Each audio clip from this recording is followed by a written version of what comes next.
first elected to council 40 years ago, Yes. and it was not long after the time that I was elected that Phil approached me seeking the help from the council to extend the club rooms to provide improved change room facilities at the club.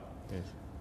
Then over the years, Phil's approached me on many occasions seeking lights for the oval or additional facilities for the club, expansion of the playing areas. When did you first meet Phil? Late 1980s. What was his presence like?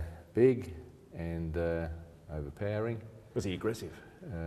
Usually is. Was he talking about Kilburn Football Club? Always is. And did he get what he wanted? Not there and then, but in the end he did. Have you ever said no to Phil? I said no lots of times to Phil, but he always came back, and particularly when we got to the amalgamation stage in '96, out of that the Kilburn Football Club and Cricket Club was reworked, and he finished up with a lovely building. Yes, and you had a bit to do with that? Oh yeah. I constantly had Phil sitting on my doorstep, demanding to see me. These days, bullying and harassment is a no-no in the workplace. I think Phil must have invented the practice, because he never took no for an answer. He kept coming back, badgering and bullying and harassing and haranguing you, until in the end he got what he wanted. And when they wanted this club, it was always looking for state government money or council money, and what influence, if any, I could bring to bear. And in a sense, you'd want to hide when you saw him walk up the street, because, oh Christ, it's Phil, he's going to buttonhole me again about the club rooms. Possibly a one-track mind. Yes, but he got things done because of it, because he had a one-track mind, had a determination to do it. Because he knew you weren't going to hear the end of it. Well, that's right, he was going to get into my ear constantly. And there were things like the lights for the club. They're magnificent lights. And he got it out of the... when the government privatised Australian National, the Liberal federal government, yes, as a sop to those who opposed privatisation of Australian National, the government had a railway, what did you call it, employment fund. yes. That was really for like Port Augusta and places like that lost jobs out of the privatisation. Phil got the local federal member, Trish Worth, on the case. It was a marginal seat, and he buttonholed her and badgered her. And the club got this money, this railway employment fund, which was really for Port Pirie, Port Augusta, somewhere else, but for the light towers to go up here. That's amazing. And then the council was lumbered with the job then of putting the lights up. Yes.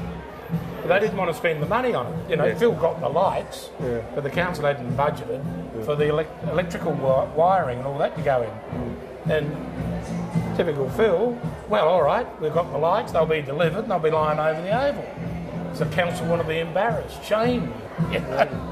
The council got the electricians and put the lights up, and they're the best set of lights for any MLE club. Did you believe it was going to happen?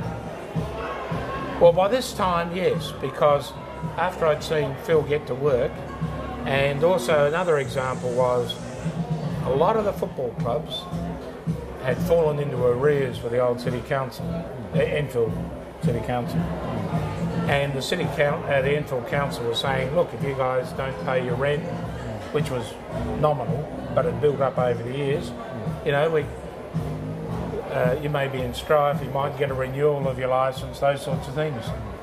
And Phil got all the footy clubs together and said, righto, let's just say to the council, that's fine, we're all volunteers here, why should we be flogging our guts for property we don't own to bring youth in off the street to play football?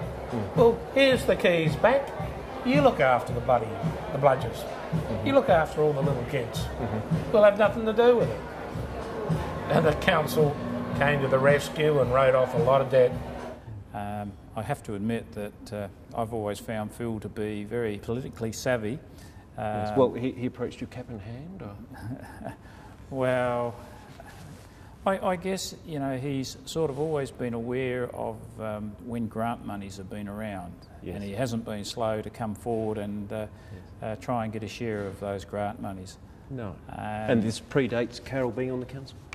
Oh yes, yeah. This, as I say, we're now talking back well over 30 years ago, and Carol came on the scene much later in the time. But of course, when they've got together, then they're even a more formidable group to work with. So you met Carol at the footy club? I've known Carol for a long time at the footy club. We weren't actually together, but I was really like his secretary, unpaid one of course. So we would go and meet the founders of the club and gather all the information. So I would do the writing down, and so that we can compile it all together, and so the submission would go in for the grant for the building. So he had the ability to lobby. He understood raw politics of wanting to make the local councillors work hard. You know, want to make them feel that their continued electoral success depended upon them recognising. He pushed their buttons. He pushed their buttons, not rudely, not in an overt way, but they all knew, and the killer was. And look, the council wanted their help, but whether they would have taken the giant step of writing off so much of their debts is another thing. But the killer punch was, well, we'll just lock up the doors. You look after the kids. Does he manage to be personable at the same time? Yeah, look, he's a good bloke to spend time with. So he's not just a bully? No, he's a hell of a good bloke to spend time with. He's been on council conferences with Carol and some other members and myself, and yeah, he's great company. The last few years he's lost his people skills. He always had wonderful people skills, and that's a fact. Have you ever said no to Phil? I guess I've tried to, how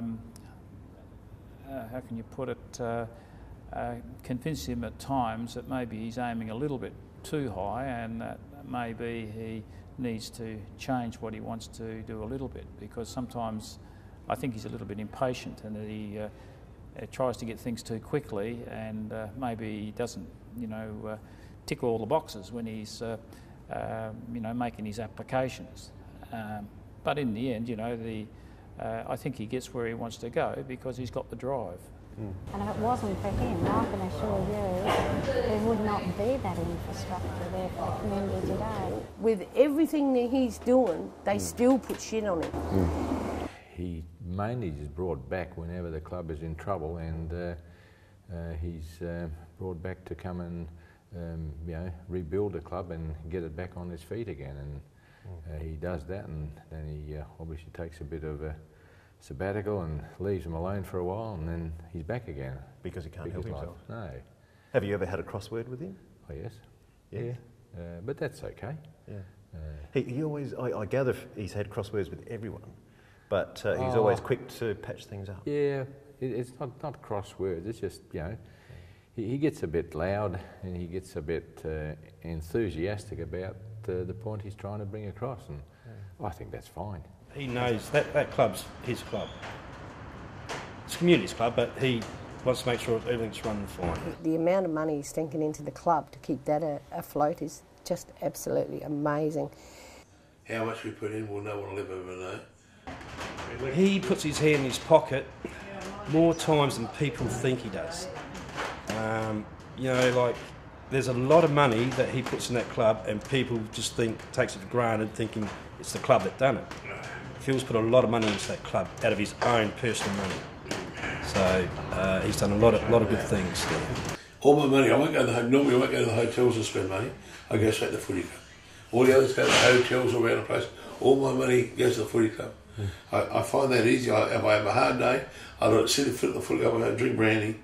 And my special drink, I'll sit there and I'll drink my brandy right through. Carol goes to council, leaves me home on my own, I don't be on my own. So I stay there some nights. I probably spend, up to $600 and $800 a week at the footy club. But I have to work and earn that, that's my money. And there might be half a dozen people at the football club, but he was happy to sit in that chair. because that's where he loves it. It's amazing, isn't it? So he always sits in the one chair? Yep, always in the corner there. Yep. So, yeah. Yeah. Good lifestyle. I love my life. I love red wine. I love brandy. I don't mind a beer. So it doesn't matter what, but when you put it up, I'll drink it. And if you love the footy club as much as Carol and I do, and this year when it was travelling so bad, we knew the money was tight. So I said to Carol, she said, "No, Phil, we're not." I said, "Yes, we are." So and Carol came as treasurer. I went in as chairman, and we turned the club around. We still haven't turned it right through. It just won't turn. But we got a premiership out of it. I have no doubt we can do it again this year. But we need support of all our members to get on board. And if you work it out over time, what they got to do, if everyone drink 4 beers a week at a footy club, works out probably $20 in total, 4 points, and then that would take, if every club member done it, we would run out of money. And he does care what people think. Not that you would ever hear him admit that, but he does. So, and he does care. He cares if somebody doesn't like him, and yet he wouldn't tell anyone else that. And I see that.